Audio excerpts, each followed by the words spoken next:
राजधानी दिल्लीपासून ते हरियाणा, पंजाब, उत्तर प्रदेश यांशिवाय देशातील बहुतांश भाग हे आजकाल धुकं आणि वायू प्रदूषणाच्या आव्हानांना तोंड देत आहेत। वायू प्रदूषणामुळे देशातील अनेक महत्त्वाच्या आणि मोठ्या शहरात हवेची गुणवत्ता ही दिवसेंदिवस ढासळत चालली आहे। त्यातच आता दिवाळीतील फटाक्यांमुळे सुद्धा हवेतील ऑक्सिजनची पातळी ही नीचांकी झाली आहे। त्यामुळे लोकांना घराबाहेर पडल्यानंतर श्वास घेणं सुद्धा कठीण होत चालले, तर डोळ्यांची जळजळ अशा सुद्धा समस्या उद्भवू लागल्यात। तर वाढत्या वायू प्रदूषणामुळे हवेची गुणवत्ता खालावल्याने याचा आपल्या शरीरावर अनेक प्रकारे गंभीर परिणाम होऊ शकतात, असं आरोग्य तज्ञांचं म्हणणं आहे।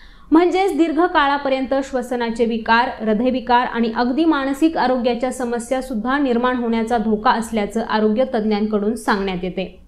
त्यामुळेच आता इनडोअर आणि आउटडोअर वायू प्रदूषणापासून स्वतःचा आणि आपल्या कुटुंबाचा बचाव कसा केला पाहिजे याबद्दलच जाणून घेऊयात। 17 नोव्हेंबरला दिल्ली एनसीआरच्या बहुतांश भागात हवेचा दर्जा हा निर्देशांक 400 आणि त्याहून अधिक मानला गेलाय। त्यामुळे हवेची गुणवत्ता ही सिव्हिअर कॅटेगरी म्हणजेच गंभीर श्रेणीत आता मांडण्यात आली आहे। त्यामुळे आपल्या जीवनशैलीत काही बदल करणं गरजेचं असल्याचं आवाहन डॉक्टरांकडून करण्यात येते, जेणेकरून हवेचे दुष्परिणाम आपल्या शरीरावरती होणार नाहीत। तर आउटडोअर म्हणजेच घराबाहेरील वायू प्रदूषणापासून स्वतःचं संरक्षण कसं करावं ते थोडक्यात समजून घेऊयात। तर आउटडोअर म्हणजेच घराबाहेरील वायू प्रदूषणापासून तुम्ही स्वतःचं रक्षण कसं करू शकता ते आधी समजून घ्या। तर घराबाहेर पडताना प्रदूषण पसरवणाऱ्या घटकांना फिल्टर करण्यासाठी डिझाईन केलेले मास्क तुम्ही वापरू शकता। यासाठी सगळ्यात उपयुक्त ठरतात ते N95 हे मास्क।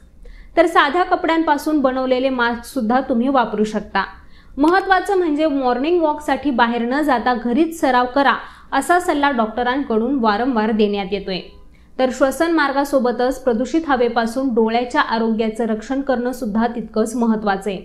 त्यामुळे बाहेर पडताना तुम्ही नियमित चष्मा वापरणं गरजेचं आहे।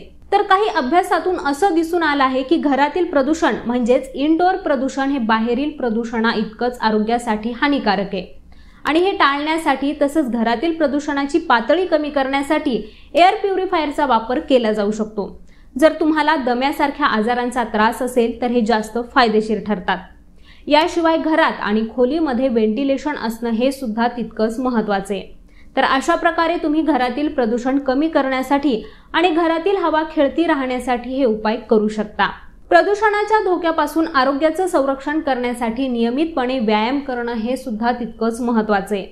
एकूणच श्वसन आरोग्य आणि फुफ्फुसांचं कार्य वाढवण्यासाठी योग व्यायामातून तुम्हाला विशेष फायदे मिळू शकतात। यासोबतच अँटीऑक्सिडंट्स, विटॅमिन्स आणि प्रोटीन्सनं समृद्ध असलेल्या आरोग्यदायी पदार्थांचं सेवन करून तुम्ही तुमचं आरोग्य राखू शकता। तर शेवटचं आणि सगळ्यात महत्त्वाचं म्हणजे अशा प्रदूषित वातावरणात आरोग्य चांगलं ठेवण्यासाठी शरीराला हायड्रेट ठेवणं हे सुद्धा तितकंच महत्त्वाचं आहे।